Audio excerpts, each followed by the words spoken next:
Welcome to Dead Man Talking. Tonight's show is a horrifying hunting adventure in Freetown State Forest. As ever, please do let us know down below in the comments what you thought. Please do like and share and help build the channel and our community further and help us smash our way through the 30,000 subscriber mark. And without further ado, let's get into tonight's story, entitled I Went Hunting in Freetown State Forest. Let's get straight into that.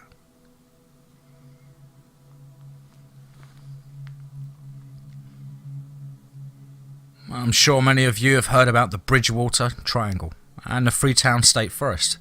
If you haven't, think of the Bermuda Triangle, but in southeastern Massachusetts, spanning over several towns. Science says that all over the world there are these specific spots and points that seem to emanate this extra amount of magnetic force. Legend, however, says that the Bridgewater Triangle came about because of a curse put on the land by a Native American Wampanoag chief, a man whose people were decimated by murder, disease, famine, and religion that came with the white man. And with the curse, it became a hotbed for a myriad of legends, from cryptid monsters like the Thunderbird, giant snakes, and the rake to haunted roads, ghost tribes, spirits of the damned and lost travellers. Oh yeah, and allegedly Wendigo spirits looking to claim the souls of any who wander too far. What is not an allegation though is the confirmed occult activity that was rampant in the 70s to the early 90s. Out of place stone structures were found built into the earth, and one of them even had a body of a young 17-year-old girl who had been dead for at least 10 years. The strangest thing though was that she was sealed in there from the inside. Investigators and forensic analysts didn't have the slightest clue into how anyone could do that. Some of the masonry work looked as if it came straight from the mason's hands.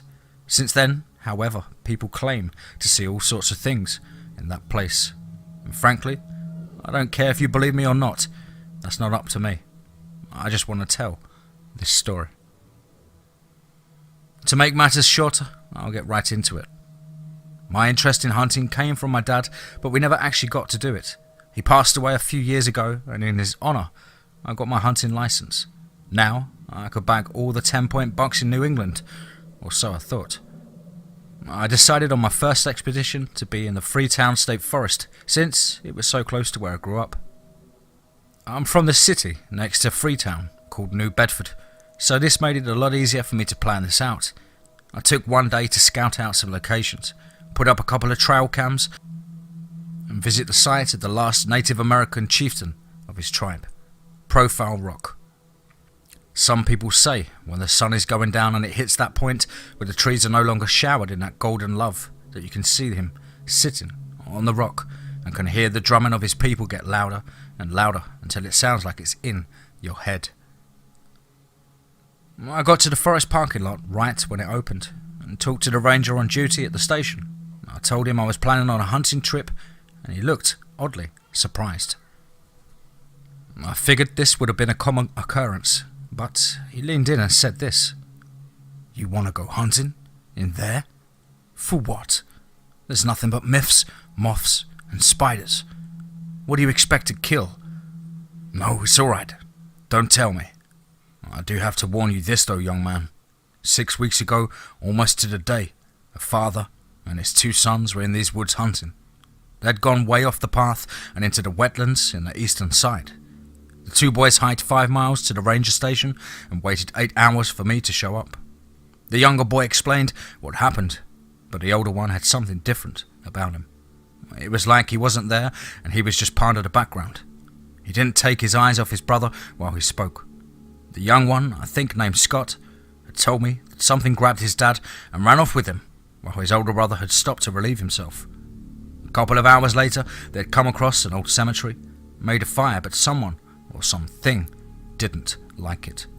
Scott said that they saw something, it was like a man, but with a long neck, like a snake, that was slithering around their campsite. The boys huddled together, and then this thing got behind him and had put his face up against his older brother's, and then somehow in an instant, the snake man began to swallow his brother whole. until Scott threw a burning log onto the thing's neck. It screeched like crazy, and then there had been local reports of coyote activity used to cover it up. Before it retreated back into the woods, this thing apparently blew the campfire out like a candle. Now I know it all seems quite far-fetched, but do not be fooled. This place has many legends and secrets. He held his hand out for a shake and his business card. He also handed me a map and a small radio that was tuned to the ranger station in the parking lot, and the fire barn at the north end of the park. If you run into anything, and I mean anything, you need to let me know. I said okay, I will do. I was off on my way. I studied the map carefully and decided to just start on the main trail of Whitetail Loop. This trail pretty much covered a span of the park with the exception of a few smaller trails and led into the wetlands. That was one place I didn't want to be, since that's where the two boys said they saw their snake man.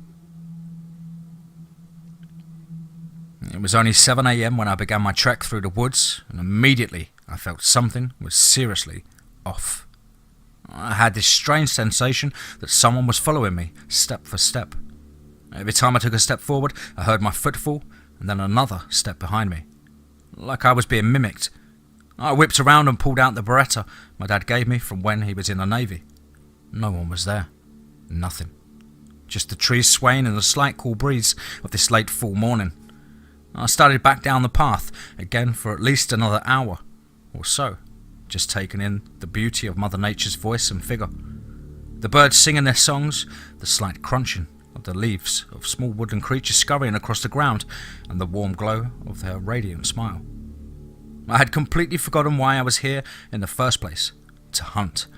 But now I realized I wasn't here to kill a buck, I was here to be baptized by nature. I was loving it, was the key word here. I stopped walking down the path because I noticed the sound of echoing footsteps again. But this time, instead of being behind me, they were in front of me. I saw what at first looked like a man crawling on all fours. I got closer, and it got farther. But when I tried to take a single step backwards, it stretched out its body and came right up to my face. It was not a man. It wasn't even human. At the end of its limbs were feet that had too many toes. It had this strange pitch-black face with its lips curled back into a gleaming smile. Its teeth were perfect, as if they were dentures, and they were big. Each tooth was roughly the size of a $50 coin. It opened its mouth, and a yellow liquid leaked out as it hit the ground. It started to trace patterns in the dirt. After the liquid dissolved, I saw the patterns were actually words, and it read, "No turning back. I will guard you. Be not afraid of me. This is one of my many forms. I will help you out of this hell." After I finished reading the message, I looked up, and it was gone. In its place, it left a magazine with ammo that fit my pistol perfectly, a map with the names of all the creatures and their homes, and an old handheld FM radio, and a pocket knife. Why leave me all this stuff? I wondered. How can I trust it? I mulled it over for a minute or two and decided to go with it. Something in me told me that I would regret it if I didn't take the help. Continuing down the path, I saw the old fire barn the ranger had told me about, but it had looked abandoned for quite some time. It was sitting on stilts, and underneath it was old logs of wood ready for the fire. What threw me off, though, was that the logs looked as if they were just freshly chopped. Little to no dirt on them, and with that fresh cedar and cherry wood smell. Just for kicks, I walked up to the steps and knocked on the door and said, "Hello? Anyone home?" I giggled to myself, not expecting a response, and when I heard someone knock back, however, it wasn't coming from the door. The knocking continued in threes, getting faster and faster, and then becoming more irregular. I lost my shit more than when I saw that thing. I made the flight or fight decision of flight and ran into the fire barn. The door swung open with relative ease, and I slammed it shut behind me. The noise had stopped, and I examined my surroundings. On the wall were paintings of certain parts of the forest and the old ranger cabin from over 80 years ago. I turned on the old handheld radio and flipped through the static. I found a station, however, that came in clear as day. It was a weather report, but after every forecast followed a cryptic message. The spirits will rise. The guardian cannot help you. Your soul shall be lost. Then a sharp ringing of feedback pierced the many distorted voices' warnings.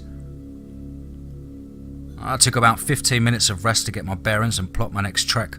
However, I noticed something I didn't before. The fire barn is nowhere near where I started and is miles away from where I thought it was. This revelation hit me so hard, I didn't even notice the figure standing in the window. Solid, pitch black humanoid at least 6'6". I cock my pistol and I'm ready to shoot, but my hands couldn't stop shaking. I wasn't sure if I'd hit it or not. After much careful consideration, I decided to confront the intruder. I kept my pistol trained on the window and made for the door.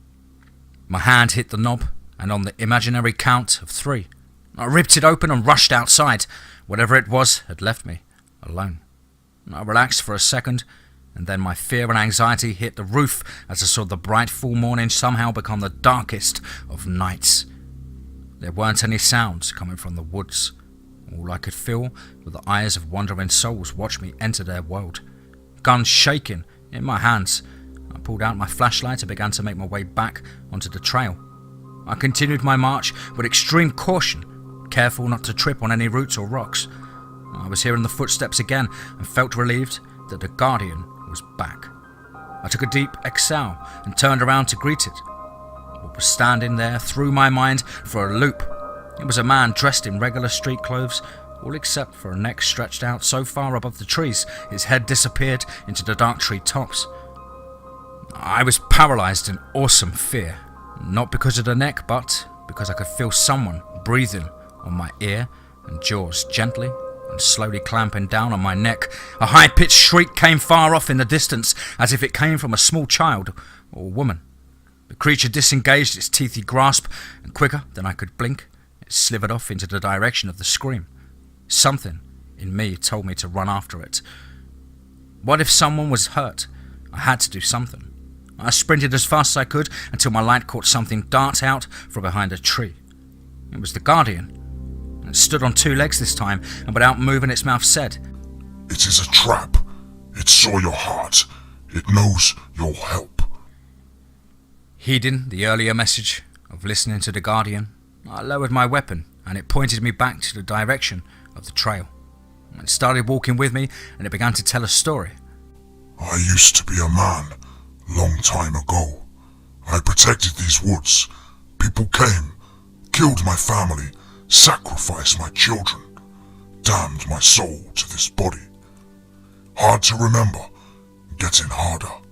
Soon I will be mindless, soul still here, mind will be gone. Dangerous it will be. Men bathed in black, worship monsters, but still only men. They do not age, still only men. You end them, my soul free. You go free." I could barely see the guardian without the flashlight trained on it. His pitch black body made him almost invisible. I noticed a change though this time. Instead of having all feet, he had 2 hands now. No fingers, just mittens. I heard the crunching of twigs behind me, and I pulled my gun back out and whipped around ready to unload. It was just a deer. 10 points, just like the one I wanted, right there. It was staring at me, totally blinded from the flashlight, and then I saw it change. The longer I stared at it, the more I could see it morph into something completely different. It shed its fur to reveal the pink, veiny skin that glistened in the light. The eyes fell from their sockets to reveal 2 large gaping holes where the tiniest white light was. Its snout just fell off, and all that was left was bare skin. It stood up on 2 legs and outstretched its arms to the side, showing me its long arms and fingers with nails so razor sharp, just looking at them made me feel like I was already bleeding. It stared through me and looked into the deepest recesses of my soul. The creature began to walk towards me in a brisk pace, as if my gun wouldn't make a difference. It stopped 3 feet away from me and cocked its head to the side. The light in my hand was shaking furiously, and before I could do or say anything, the guardian tackled the creature and ripped into its shoulder with its teeth. I saw that the teeth it had, that was fixated into that permanent smile, weren't its real teeth. In that split second of action, like a slow motion scene in a movie, I saw a second pair of teeth protrude out, but they looked like shark teeth, just rows and rows clamping down like a vice on the monster's neck. It let out a shriek I'd heard earlier that drew the snake-necked man away. The Guardian stood up, fist now clenched, and it spit out a chunk of neck and let out a war cry. This one was different though. It had sounded exactly like a man. I heard my name being called behind me, and standing there was a black-robed man holding a large knife. The commotion had drawn out another spirit, but this one the Guardian was afraid of. He charged at the Guardian, and it just stood there, just waiting for the blade to plunge through its heart. I remembered the phrase "still just a man" from moments earlier, and I pulled the trigger until the mysterious man fell lifeless to the ground. I looked at the Guardian, but he was gone.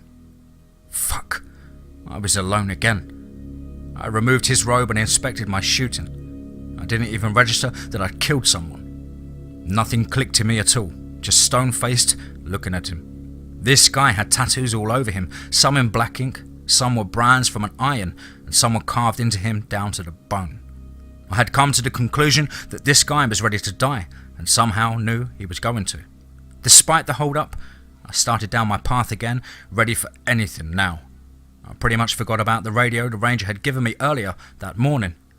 I took it out of my bag and gave a quick holler over the static. "Hello, this is Matt. I checked in earlier with Ranger Stephen Amaral. Is anyone receiving me?" I let go of the talk button and listened. Dead silence. I tried a couple more times until I heard a broken voice come through. "This is Ranger Amaral. Where?" Static. "You been?" Static. 3 days. I was in absolute shock. Did he say I'd been out for 3 days? "Hello? Please repeat your last. Over." "It's Ranger." Static. "You've been gone for 3 days. What location?" For some reason I found it to be more of a mindfuck that I was here for 3 whole days rather than the shit I just saw. I radioed back. "I'm on the east side near the fire barn. I need help." The radio went silent for a moment, and then the ranger came back on and told me to go north. There was apparently another ranger out looking for me in that area. I also heard something about Profile Rock, but couldn't make out if it was go there or don't go there.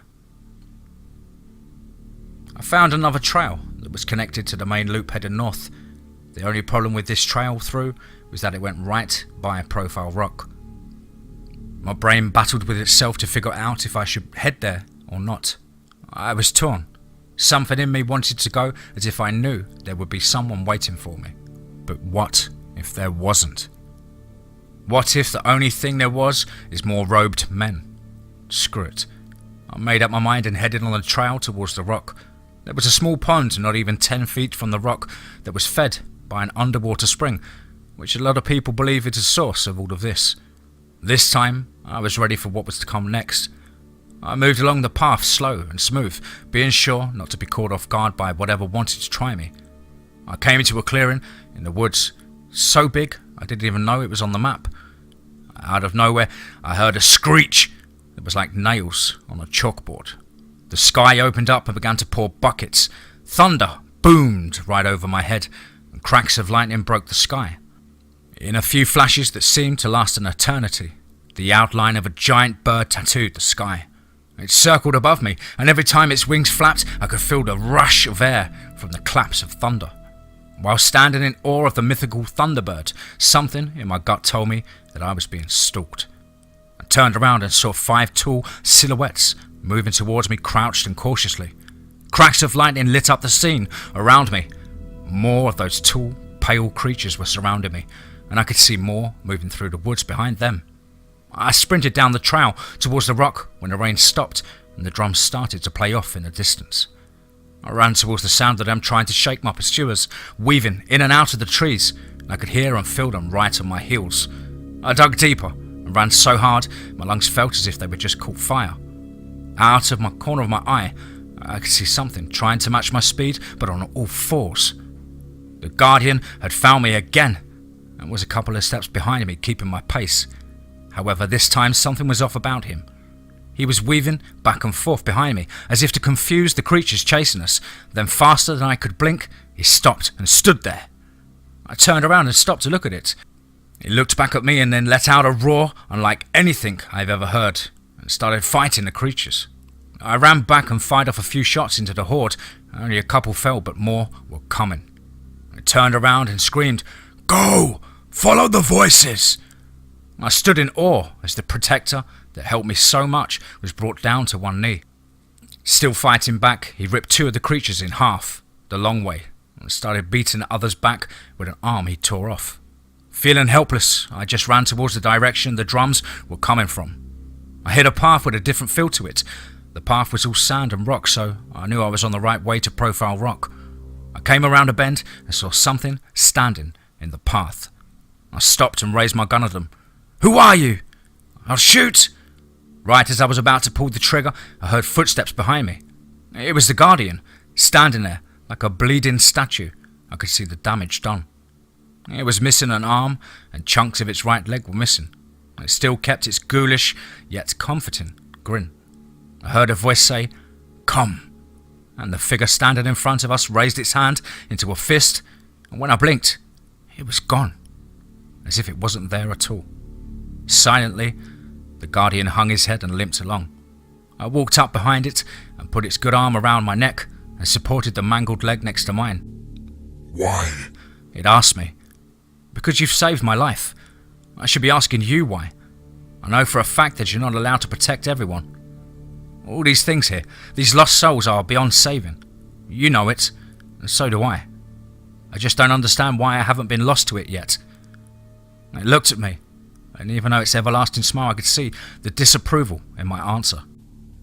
I help who is worthy. You came to hunt, not to hurt. This place is for those who hurt. A door was opened, you walked through it. Not all here are lost. Some need to be found. I protect those who are meant to be found. Silence and moonlight were our best friends as we trekked down the path. Every now and then I could hear voices in front of us, always just a little out of earshot. About 30 minutes went by until the Guardian asked to stop. It looked at me and said, "Thank you. The final steps are yours. I cannot come. I can no longer protect you. I have no friends here, only you. But you cannot stay. Not safe." It put a hand on my shoulder, and for a brief second I could see past the pitch black skin. I saw a man smiling at me. He had long dark hair that flowed in the light breeze and a tan skin that drank all the light around him. He walked into the shroud of trees, not looking back. I stood and watched until I could no longer see him, knowing my only option was forward and heeding the words of the Guardian of danger ahead. I readied myself for whatever was to come. I took off my pack and reloaded a new magazine, drank some water and found a stale cigarette and lighter at the bottom. I lit it, and for those few seconds of the first drag, I felt free.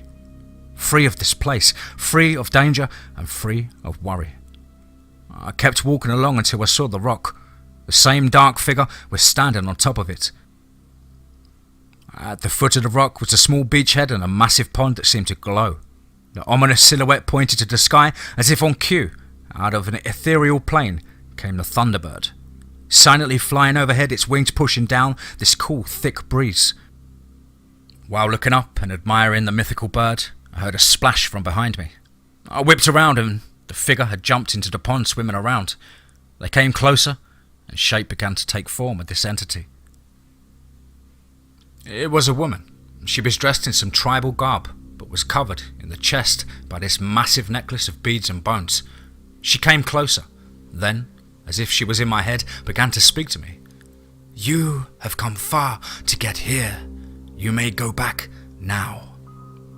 I blinked, in disbelief of her words, and with a couple more blinks she was gone. I looked up at the sky, lit up as if the stars were like light bulbs just turned on. It became too bright to keep my eyes open, and so I shut them tight like a vice grip. I finally opened them and found myself back on the trailhead. I looked down at my hands holding a map, down to my watch. Only 6:53 a.m. I thought to myself. I pulled out my phone and saw that it was the same day and time I began my journey. I dropped the map and turned around, starting towards the parking lot. The ranger sat outside on the chair and tipped his hat to me. Staring me down, he said, "Wise choice, son. Wise choice." I turned back around then to get in my car. I reached into my center console and pulled out a half-smoked joint. I lit it up and took a deep drag that sent my soul and mind astral travelling. It was funny. After all of that, the only thing I could do was look at myself in a mirror and smile.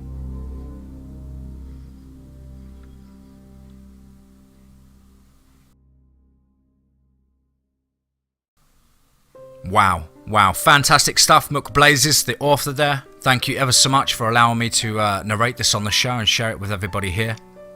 You know the drill, guys. As ever, please do like and share, help build the channel, and why not let us know what you thought down below in the comments. And above all, remember, be safe, not sorry.